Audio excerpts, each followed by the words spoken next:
know the market's marking up? Because the markup takes place there. And you can see that the markup taking place there, you can see where the markdown took place. There, it was almost the same price. So the markdown wasn't a top edge fast candle. It was effectively a bottom edge fast candle, and that created the markdown. That created the markup phase, didn't it? So when you see a big sell candle like this, you know that the market's now bearish, don't you? You know that the market's now bearish when you see a big candle in that location, not off a top edge. Why? Because the buyers should be connecting to any down move if the market's still going to trend higher. If they don't, you get a fast down candle, and that's why we get this idea that this is now a great sell level. That's why most bullish or bearish order blocks don't come off of highs. They come off of intermediate highs, these pullback high areas. So we shouldn't have a bearish order block up here, because that's not where bearish order blocks should exist from, is it? That's where top edges exist from. That's where some resistance is. That's where profit taking is. That's where aggregation is. That's where short covering rallies and long liquidations come from. But the selling comes in from here, and that's a level we need to pay attention to. We'll cover this in classroom, since it seems as if not all of people are seeing this. Anyway, okay, so we get the basic idea. So sell side business coming in, getting driven by what? Well, let's take a look at the dollar first of all. There's been general strength in the US dollar since the US Open, and that general strength in the US dollar obviously is not bullish for equities. Of course, generally as a rule, we're going to be selling equities if the dollar is that strong in that short-term narrative. Now, obviously, in the bigger picture narrative, since this morning, the dollar has obviously got a weakness, but that's recurrent strength coming back in, very, very strong and very bearish for equities. Now, that's obviously, there's been chatter about the tightening cycle, the idea of keeping that tightening cycle in place and making it restrictive is something that you've got to be aware of, obviously. As we move into the storyline of volatility, you can see the storyline of volatility was a crazy good storyline in the morning session. Very, very easy to recognize those lower low divergences into each of these tested lows. It started away back here into this tested low here, and it just kept getting better and better and better into these lower lows. And obviously the buy side pop was pretty sensational. Into this current phase, a little bit disappointed, I think, for the sellers coming into this, but it is only one measure of volatility. The reason why we use this in the London session is because it gets quoted in the London session, so it gives us a very easy volatility measure to use in the London and around the London session, whereas when we come into the US session proper, of course we have some other ways of measuring volatility, a little bit more accurate, and that is things like the VIX, of course. So when we get into the VIX itself, we want to try and figure out what the VIX is telling us about the volatility. And the one thing you'll be able to recognize is one very clear trade, perhaps two. And the very clear trades that I can read from volatility would be what? Well, the retested sell looks very good for the volatility trades there. And does everybody agree that the retested buy looks also very good?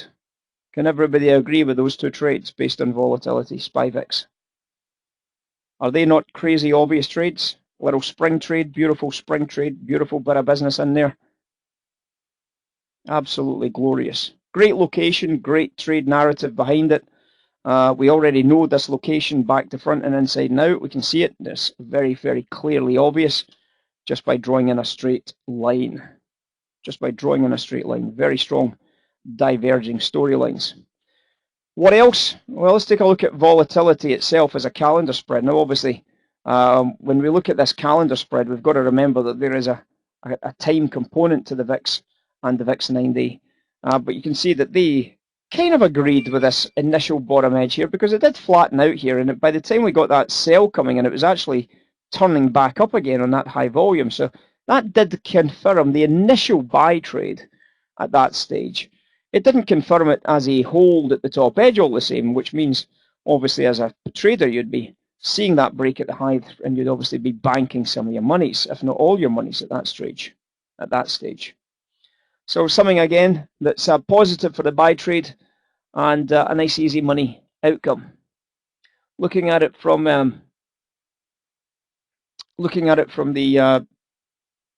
beta zeros, Difficult to see on a 30-second chart, of course, more a macro narrative, but certainly doesn't seem as bearish as one would have thought down into the bottom edges today. So that's something we can take into account. When we look at it now, one of the reasons for the bullishness is, of course, something we mentioned in the tweets last night, something we're very, very mindful of, and that is the back end of the curve. Everything we do at the moment is obviously this pressure coming in from the short-term interest rates versus the longer-term growth rates.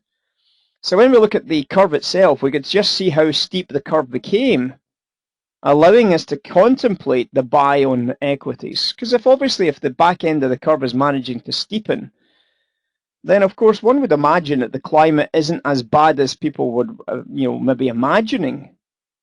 And therefore, there is always going to be that opportunity to buy up some bottom edge prices. Now, obviously, the concern is if it's a parallel steepener, that's not going to be a good sign. That's a very, very hyperinflation type environment when we get a parallel steepener coming in. So that's something you've got to be paying attention to. But generally, as a rule, if we get back end steepeners coming in from the knob spread, the general rule is I want to be trying to buy bottom edge equities. Everybody agree with that?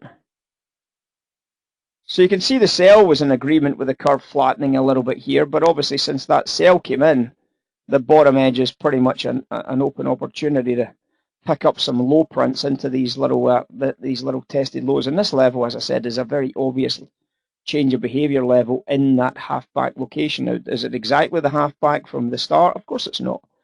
But is it in and around the vicinity of the halfback? Of course it is. All the buying came in right off that halfback trading narrative. All good? Sure. So relatively straightforward stuff. How did we get the $600 winner on oil? And how can you replicate that $600 winner on oil? Simply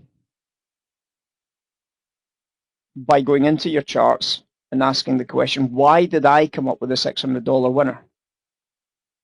Well, take a look at the spreads here.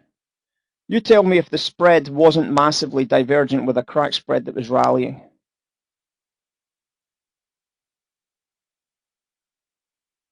So short term, the crack spread's rallying. So short term, that's bearish. The macro crack spread is bearish. That's good news. The macro bearishness is good news for us. The short-term bullishness is good news for us. It's one of those weird ones that we still want to see a macro bearishness into these top edges, because obviously the crack spread is actually a positive correlation to oil prices.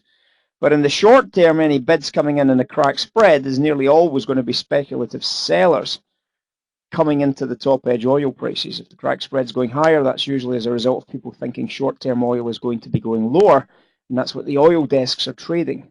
So we're expecting a short-term correction in oil up here. The red line discounted to the blue line is perfect. The high volume increase is also perfect into that level 2 liquidity. That is why we got a $600 winner right off of that trade there. Perfect example of a perfect narrative.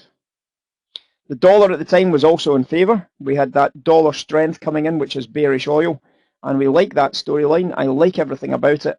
And the sell, as I said, $600 worth of beautifulness. At the bottom edge, you can see why the exit was pretty straightforward. Very obvious reversal. You can see the two lines are going up hard and fast, but the red line is annihilating the blue line, which is now diverging to the downside into the low prices. And obviously, we take out the prior low. And I don't think there's anybody that thinks that that's not going to be a bottom edge starting, at least a bottom edge starting into that price.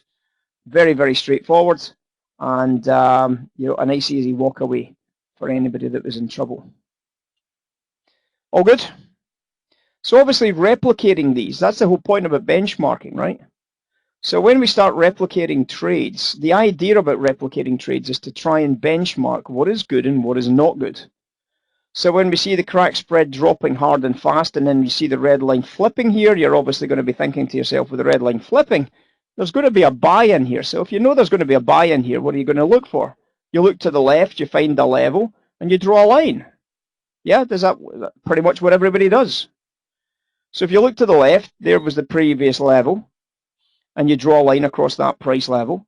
You can see that on this occasion here, we actually get an arbitrage trade. The blue line and the red line go down on both of these two candles, but that candle's not into the low. That candle is. There's your buy trade. It's an arbitrage buy in that occasion. An arbitrage buy on that occasion. And obviously the takeaway from that arbitrage buy, well, $700 profit to the upside. As we come into the high price, we can see that there is now a significant value volume divergence creeping into the high price, and we get a snapback sell on this candle here, and we get an arbitrage sell on the very next candle. You see it? It's almost like the gold trade, isn't it? So we get a snapback sell on that candle, and then we get an arbitrage sell on that candle there. Two candles side by side. Perfect example again of a sell trade. Did it work out? Yeah. Did it do earth-shattering stuff? $74.80 down to a low price of $74.40. Still made you $400 on a 1 minute chart. Only took you 5 minutes. Nothing wrong with that, is there? Nothing wrong with that. As the two lines start to drop, of course, oil prices should be rallying. When you see the blue line, red line flip, we're back in selling again at higher prices. And you see the flip coming in there. There's the flip there. Red line's now dropping. Blue line's now dropping. That's not what we want. That's not going to be the candle if they're both dropping. Both lines are rallying on that candle. Is that the line we want, Cliff? That's an arbitrage sell. It's not a sell. It's a bloody arb. $75.30. Look at the size of the volumes on that arbitrage. And does the sell work out? Well, again, it makes some money. It goes $75.30 to $74.90. It's another $300, $400. Whatever. Are you bothered? No. Are you bothered at all? No, not at all. So it's still a sell, but obviously you're going to be watching for these sells. What you're looking for is you're trying to find some arbitrage elements. That's going to be an arbitrage there, but it was the wrong color candle. That's going to be an arbitrage there, but the volume's a lot lower than it should be at that stage. But it still made money. If you took the sell, you could have been selling off the 75.50s. It did drop down to 75.35s. You made 15 ticks in 2 minutes. That's a pretty good trade. Pretty good trade.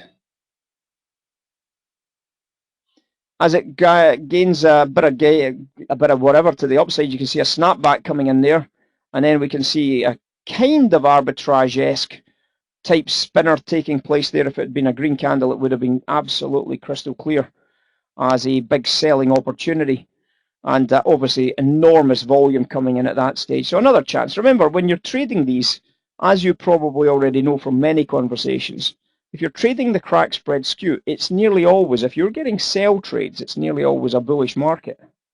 Well, that's a bullish market, but you're getting sell trades. That's exactly what it is, a bullish market, but you're getting sell trades all the way through that. And you're getting very low risk sell trades. So this is a great way to be able to fade an uptrend and still make a lot of money. Probably in most cases more money than the buy trend traders will ever make in most cases. So you can see here 74.80, 74.40, that's worth 400. 30s, that's worth 300. 790s, that's another 300. That's $1,000. The up move is just over $1,000 at the moment. But that's because we haven't included some of these other possible sell trades and some of these other pullbacks. So you're probably making about the same just now as the buyers. So it doesn't mean you can't do it. It's just a different style of trading, isn't it? It's a very passive style. And when you see that divergence creeping in, you absolutely must get the best possible price.